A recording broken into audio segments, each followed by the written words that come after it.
The protest is also drawing strong reaction from the people who started pushing for change at APD years ago. The families of people who were killed by officers.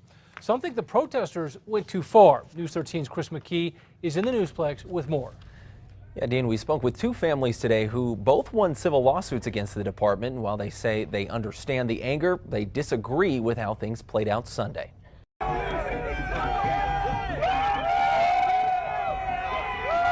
It started loud and clear. We do not have weapons. We are peaceful demonstrators. But as hours ticked on,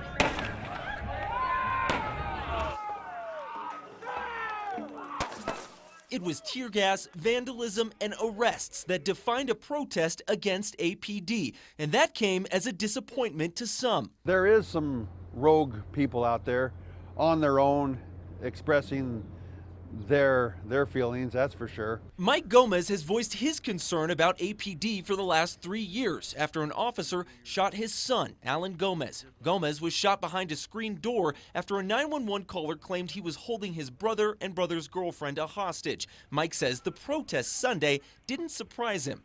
People should be fed up because this has been happening for many years. But he says he doesn't agree with what protesters did. I have the concern because, none of the groups condone violence. Other victims' families are even more frustrated. They lost credibility. Kenneth Ellis' son, Kenneth Ellis III, was killed by APD 4 years ago. The family sued over the shooting and won $9 million in court. He protested last Tuesday, but did not like what he saw Sunday. I understand it, but I don't agree with it. I've chosen to use, civil and non-violent ways to do this. Ellis says he gives credit to the police department for its response. They showed a lot of restraint and a lot of patience with these idiots out there on the street throwing rocks and painting and doing stuff that's illegal.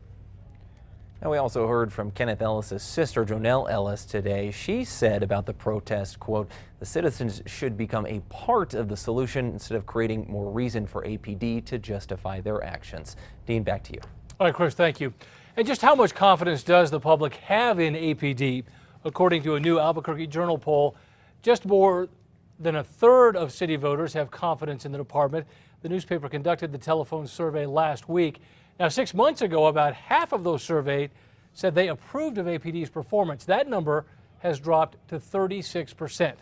The paper says in the latest poll, 22% have no confidence in APD, while 35% have mixed feelings and 7% are unsure.